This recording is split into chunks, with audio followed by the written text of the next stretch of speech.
Hello, I'm Jose Hernandez, and this is my presentation on the influences that Catholicism has had on the horror movie genre. So there have been countless works of art, literature, and other media that have been created in the name of the Catholic Church.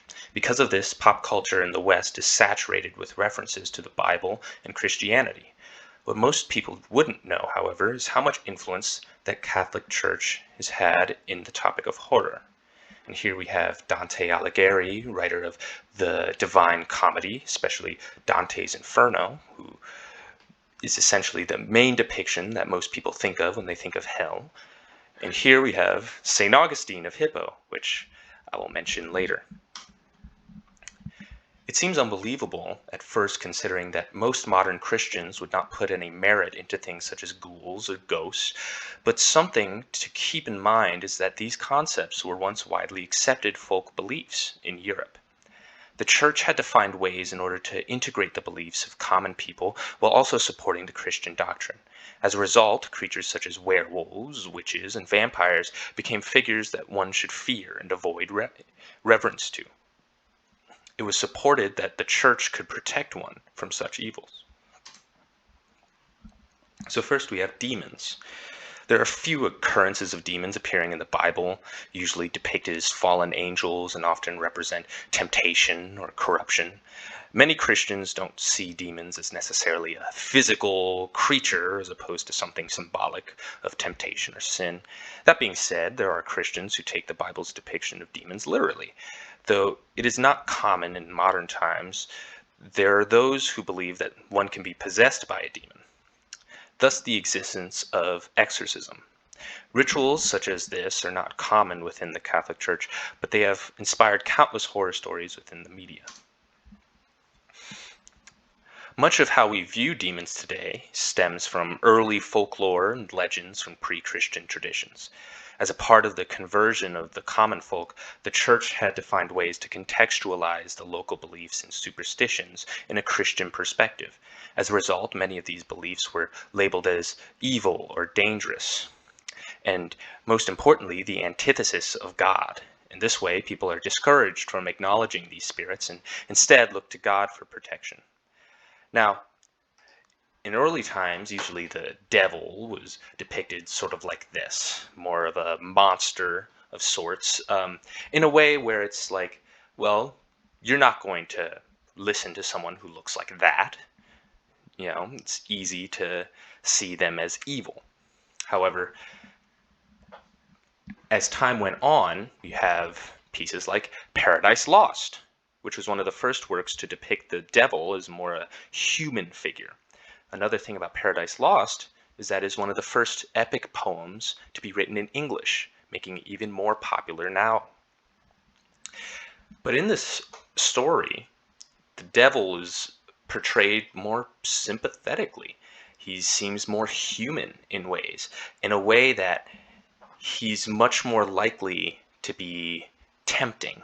If someone who looked like this tried to tempt you into sin, you might be more likely to listen to that person, which makes the devil so much more scary. And you have modern depictions such as Lucifer, which shows this. You have this attractive actor who's a human, not a monster, that portrays somebody who is trying to charm you and trying to get you down the wrong path. Now, possession is something that is loosely mentioned in the Bible, such as the quote, "Then they brought the demon-possessed man who was blind and mute, and Jesus healed him," Matthew 12:22. It could be said that being demon-possessed could mean someone having some life-altering malady, and somebody could then describe as a demon, or it could be literally that a demon is possessing this person, causing this blindness and muteness. Either way, the idea that Jesus can come and take this malady away and take this quote-unquote demon out of this person's body represents what an exorcism is supposed to be. So the ritual of the exorcism heavily inspired the movie The Exorcist, which is a great movie, especially when depicting the Catholic Church and its relationship with exorcisms. Throughout this movie, you have a girl who is supposedly possessed by a demon, and the mother, who's out of options, who goes to a psychiatrist and to a doctor, can't figure out what's wrong with her. She goes to a priest, and the priest says, well, we don't really do exorcisms anymore, and it would take a lot of different tests and evaluations before we could even consider it. And they go through all these processes before they decide to take the exorcism, and they're very hesitant to do so. Another influence that the church has had on horror is from witchcraft. Now, witchcraft is generally folk or local traditions and rituals that haven't necessarily been assimilated by the church.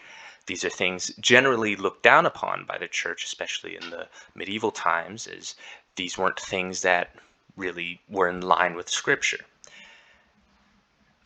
Now, that being said, in the Middle Ages, the general consensus among the church was that only God could give you power. You cannot get power from something else. Therefore, witchcraft does not exist. And in 785 AD, the idea of condemning someone of witchcraft was outlawed.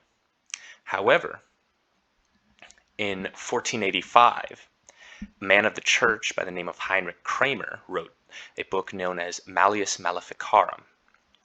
And this book, even though the church did not support it, they didn't necessarily agree with what the book said, the book did cause a lot of zealotry and hysteria throughout Europe, and it sparked a large witch hunt that occurred throughout, even to the point that even Protestants, after the Protestant Reformation, started doing this and even started performing exorcisms. And you have other witch hunts, such as the Salem witch hunt.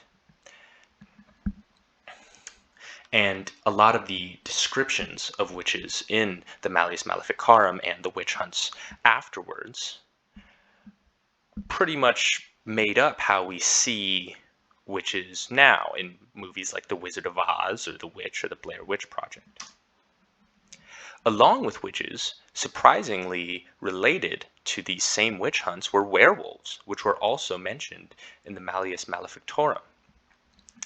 Now, werewolves had been portrayed in a lot of mythologies since ancient times. The idea that someone can turn into a beast and then turn back was commonly seen in Norse mythology and even Greek mythology.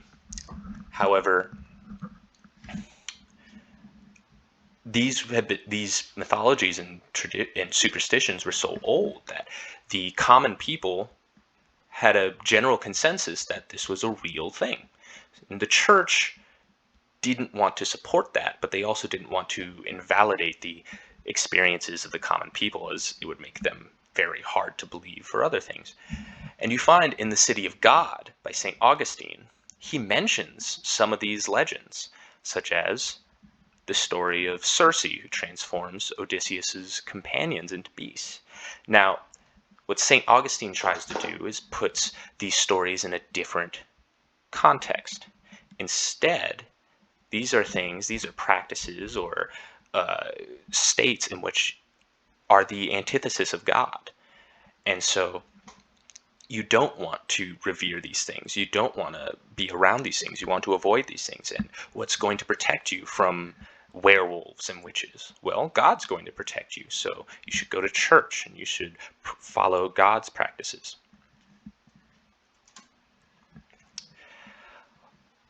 One of the things that the church did not attempt to denote the belief in an attempt to denote the belief of the werewolf was the claim that instead of physically transforming into wolves, they would instead go into a dreamlike trance that would inhabit the body of a wolf.